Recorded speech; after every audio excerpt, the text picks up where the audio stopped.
Curriculum పిల్లల చదువుల గురించి ఇంతగా పట్టించుకొని not only at this primary level but also at higher education లెవెల్లో కూడా కరికులంలో మ్యాండేటరీ ఇంటర్న్షిప్, కరికులంలో first time international universities, Harvard, MIT, Stanford, LSE ఇటువంటి ప్రఖ్యాత యూనివర్సిటీకి సంబంధించిన కోర్సెస్ అవి ఆన్లైన్లో మన కరికులంలో మన డిగ్రీస్లో అనుసంధానం. వీటి సర్టిఫికెట్స్ ఇచ్చేది వాళ్ళు. Just imagine 15 years down the line ఈరోజు ఫస్ట్ క్లాస్లో చదువుతా ఉన్న పిల్లోడు 2025 IB ఫస్ట్ క్లాస్, 2035 ఆ తర్వాత every year IB keeps upgrading, 2026 second class, 2027 third class and so on and so forth. 2035కి వచ్చేసరికి ఆ పిల్లోడు 10th క్లాస్ IB రాస్తాడు, IB సర్టిఫికేషన్. దాని తర్వాత డిగ్రీలో జాయిన్ అవుతాడు. డిగ్రీలో 30% of his curriculum at least he will have courses certified by LSE, Harvard, MIT, Stanford. వీళ్ళ కోర్సులు నీ కరికులంలో భాగంగా వాళ్ళ సర్టిఫికెట్లో at least 30-40% he will be holding. Just imagine 15 ఏళ్ళ తర్వాత ఆ పిల్లాడు IB సర్టిఫికెట్తో, గవర్నమెంట్ స్కూల్ పేద పిల్లాడు IB సర్టిఫికేట్తో వచ్చి 10th క్లాస్ పాస్ అయ్యి డిగ్రీకి వచ్చేసరికి 30-40% ఆఫ్ హిస్ కరికులంలో కోర్సెస్ ఆ రకమైన ఇంటర్నేషనల్ LSE, హార్వర్డ్, స్టాన్ఫోర్డ్ వంటి సర్టిఫికెట్లతో సర్టిఫై చేసిన కోర్సులు డిగ్రీలతో ఉద్యోగం కోసం అప్లై చేస్తే can you imagine what kind of jobs you will get? This is called sustainable development. ఈరోజు ప్రతి పైసా మనం పిల్లాడి మీద పాప మీద ఇన్వెస్ట్ చేస్తూ ఉన్నాం. ఈ సీడు పెద్దదై ఒక వృక్షం అవుతే పేదరికం అనేది మటుమాయమైపోతుంది. That is called vision, that is sustainable development, that is called అభివృద్ధి. In spite of all these thing, ఇవన్నీ నేను చెప్పిన దానికి అన్నిటితో పాటు this is going to transform life. Okay, education system okay, మీరు చెప్పినవన్నీ రిఫ్లెక్ట్ అవుతున్నాయి, కనిపిస్తున్నాయి. ఇవన్నీ fruits next 4 years, 5 years, 6 years తర్వాత వీళ్ళందరూ బయటకు వస్తే మీరు అంటున్నట్లుగా వాళ్ళ జీవితాలు, వాళ్ళ కుటుంబ జీవితాలు మారే అవకాశం ఉంది. కానీ ఇమీడియట్గా ఈరోజు ఈ క్షణంలో నాకు కనిపించాల్సిన అభివృద్ధి కనిపించట్లేదని ఒక మిడిల్ క్లాస్ లెవెల్లో ఉన్నవాడు, ఉద్యోగాలు చేస్తున్నవాడు, వాళ్ళు అనుకునే పరిస్థితి కనిపిస్తుంది. 4 సీపోర్ట్లు ఇప్పుడు ఇంతకుముందు నేను చెప్పినాను, 4 సీపోర్ట్లు కళ్ళెదుటే కనిపిస్తూ ఉన్నాయి, 10 ఫిషింగ్ హార్బర్లు కళ్ళెదుటే కనిపిస్తూ ఉన్నాయి, 6 ఫిష్ ల్యాండింగ్ సెంటర్లు కళ్ళెదుటే కనిపిస్తూ ఉన్నాయి. దాంతో ఏమొస్తుంది మాకు అని అంటున్నారు కొంతమంది. అదే అభివృద్ధి రజనీ. అసలు దానివల్లే నీకు మెడ్రాస్, చెన్నై అనేది why did it become Chennai? Because of the port. Bombay అనేది why did it become Bombay? Because of the port. ఈరోజు శ్రీకాకుళంలో పోర్టు కడతా ఉన్నాం. Srikakulam one day will become a Bombay because of the port. Jagan కట్టిన పోర్టు. రామాయపట్నంలో పోర్ట్ వస్తూ ఉంది, మచిలీపట్నంలో పోర్ట్ వస్తూ ఉంది. Machilipatnam will some day become another Bombay Jagan కట్టిన పోర్టుతో.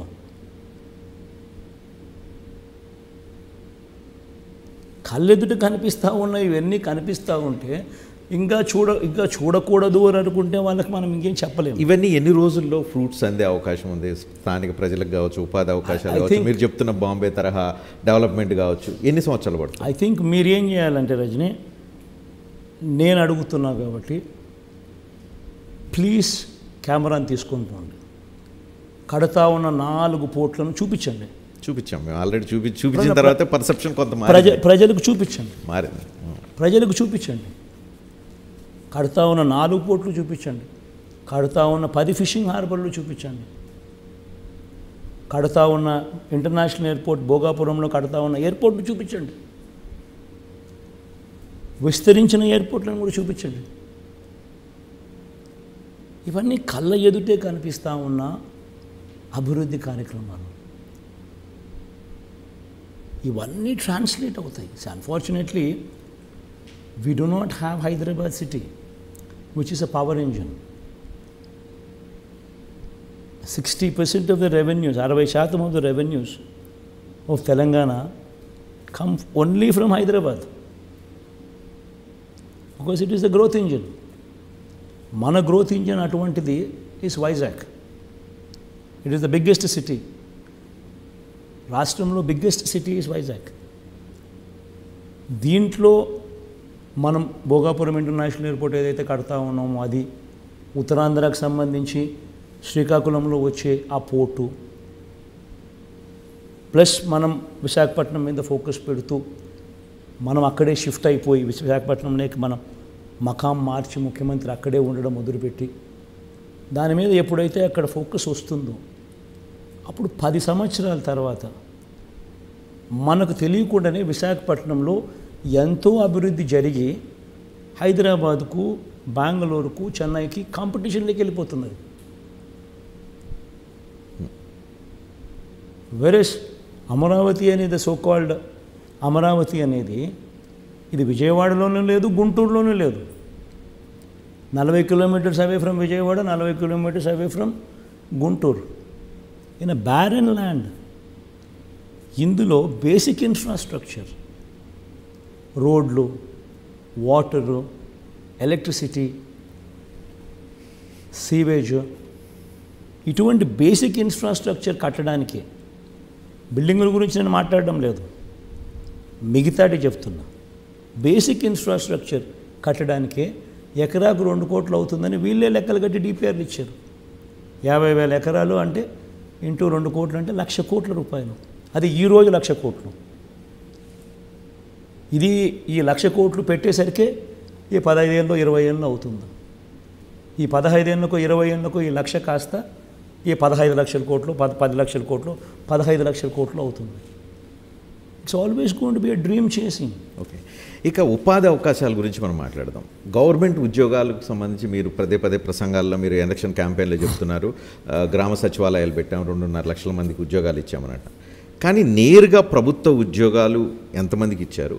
ప్రైవేటు ఉపాధి కల్పన అసలు రాష్ట్రంలో గత 5 సంవత్సరాల్లో జరిగిందా? జరిగితే ఎంత జరిగింది? Exactly what I'm trying to tell you. ప్రతి విషయంలోనూ కూడా there is a record. A record has been created. Chandrababu Naidu garu హయాంలో ప్రభుత్వ ఉద్యోగాలు ఎన్ని ఇచ్చారు అని అంటే 32,000. It's a data. మన హయాంలో ఉద్యోగాలు ఎన్ని ఇచ్చాము అని అంటే రాష్ట్రంలో మనం అధికారంలోకి రాక మునుపు వరకు రాష్ట్రంలో ఉన్న మొత్తం ఉద్యోగాలు ఎన్ని అని అంటే 4 లక్షలు. మనం వచ్చిన తర్వాత అడిషనల్గా ఇంకొక 2,31,000 ఉద్యోగాలు ఇచ్చారు. వీళ్ళంతా మన కళ్ళ ఎదుటే కనిపిస్తూ ఉన్నారు. గ్రామ సచివాలయాల్లోనే దాదాపు 1,35,000 మంది మన పిల్లలు కనిపిస్తూ ఉన్నారు. మన హాస్పిటల్స్లో 54,000 people have been recruited. Do you know specialist హాస్పిటల్స్లో నేషనల్ యావరేజ్ చూస్తే స్పెషలిస్ట్ డాక్టర్ల కొరత in government hospitals national average 61%. మన రాష్ట్రంలో గవర్నమెంట్ హాస్పిటల్స్లో స్పెషలిస్ట్ డాక్టర్ల కొరత ఎంతో తెలుసా? కేవలం 3.95%. ఆ స్థాయిలో ప్రతి రంగంలోనూ కళ్ళెదుటే కనిపిస్తూ రిక్రూట్మెంట్ చేసిన నెంబర్స్ ఇవి. ఇవి కాక major development comes from MSME support. ఈ ఎంఎస్ఎంఈస్ మీద మనం పెట్టినంత focus never in the history of Andhra Pradesh ఆ కైండ్ ఆఫ్ ఫోకస్ పెట్టిన పరిస్థితి ఎప్పుడూ లేవు. ఇండస్ట్రియల్ ఇన్సెంటివ్స్ను ఇవ్వకపోతే, ఇది హ్యాండ్ హోల్డింగ్ చేయకపోతే వీళ్ళెవరూ తట్టుకోలేరు. ఇంతకుముందు గాలి కొదిలేసిన పరిస్థితి నుంచి ఆ ఇండస్ట్రియల్ ఇన్సెంటివ్స్ అన్నీ కూడా కోవిడ్ టైంలో మనం ఇచ్చి కోవిడ్ టైంలో వీళ్ళందరినీ కూడా ఆదుకోవడం వల్ల వాళ్ళలో కాన్ఫిడెన్స్ పెరిగి ఎంఎస్ఎంఈ సెక్టర్ ఈరోజు రాష్ట్రంలో ఒక బూమ్ అయింది. ఒక్కొక్క ఎంఎస్ఎంఈలో దాదాపుగా కనీసం 10 మంది ఇట్ విల్ ఎంప్లాయ్. ఈరోజు ఎంఎస్ఎంఈల ద్వారానే మనం వచ్చిన తర్వాతనే అడిషనల్గా ఒక 20 లక్షల మందికి ఉపాధి దొరికింది. 20 లక్షలు? ఎస్. 5 సంవత్సరాలు? ఎస్. 2 లక్షల ఎంఎస్ఎంఈ యూనిట్స్ ఇంటూ 10 మంది వేసుకున్నా కూడా యూఆర్ టాకింగ్ అబౌట్ 20 లక్షల మంది. That is the power of MSMEs. And పెట్టుబడులు చెప్తా ఉన్నా, చంద్రబాబు నాయుడు హయాంలో ఎంత పెట్టుబడులు వచ్చినాయి, మన హయాంలో ఎంత పెట్టుబడులు వచ్చాయి. చంద్రబాబు నాయుడు హయాంలో దాదాపుగా 30 చిల్లర వేల కోట్లు వస్తే ఇప్పుడు 1,00,000 చిల్లర కోట్లు వచ్చినాయి పెట్టుబడులు. ఇవన్నీ కనిపిస్తూ ఉన్న ఆస్పెక్ట్స్ అయినా కూడా మోస్ట్ ఇంపార్టెంట్ థింగ్ ఏంటంటే రజని, గ్రోత్ అనేది ఏంది, గ్రోత్ అనేది ఎక్కడి నుంచి వస్తుంది. మొత్తం గవర్నమెంట్ ఉద్యోగాలు 4 లక్షలు ఉంటే మా ప్రభుత్వం రానంత వరకు మేము ఇంకొక 2,31,000 ఉద్యోగాలు ఇచ్చినామనంటే చాలా బాగా ఇచ్చినామని చెప్పుకునే పరిస్థితి. ఎందుకంటే 50% గవర్నమెంట్ ఉద్యోగాలు యాడ్ చేసినాం. అంతవరకు ఉన్నంత వరకు అంటే దశాబ్దాలుగా ఉన్నదానికి మేము ఇంకొక 2,31,000 యాడ్ చేసేసరికి 50% అడిషన్.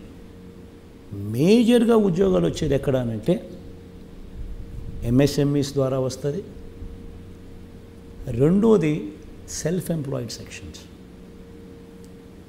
సెల్ఫ్ ఎంప్లాయిడ్ సెక్షన్స్ అనేది గ్రోత్ను డ్రైవ్ చేస్తాయి. సెల్ఫ్ ఎంప్లాయిడ్ సెక్షన్స్ అంటే ఎవరు? రైతులు. 62% of the work force comes from agriculture. వ్యవసాయం నుంచి 62% మందికి ఉపాధి కల్పిస్తుంది. ఇందులో 50% of the farmers own less than ½ hectare. ఇది 1 హెక్టార్ దాకా తీసుకుంటే 70% ఆఫ్ ది ఫార్మర్స్కు పోతుంది. ఇటువంటి వాళ్లకు రైతు భరోసా కింద గతంలో ఎప్పుడు జరగల. ఈ రకంగా రైతులకు పెట్టుబడి కోసం సహాయం చేసే కార్యక్రమం గతంలో ఎప్పుడూ జరగల. అటువంటి పరిస్థితుల్లో ఈ 50% ఆఫ్ ది ఫార్మర్స్కు మనమిచ్చే పెట్టుబడి సహాయం కింద రైతు భరోసా కింద ఇచ్చే ఈ 13,500 will take care of 80% of the production cost for 80% of the crops. అది ఒక సెక్షన్, సెల్ఫ్ ఎంప్లాయిడ్.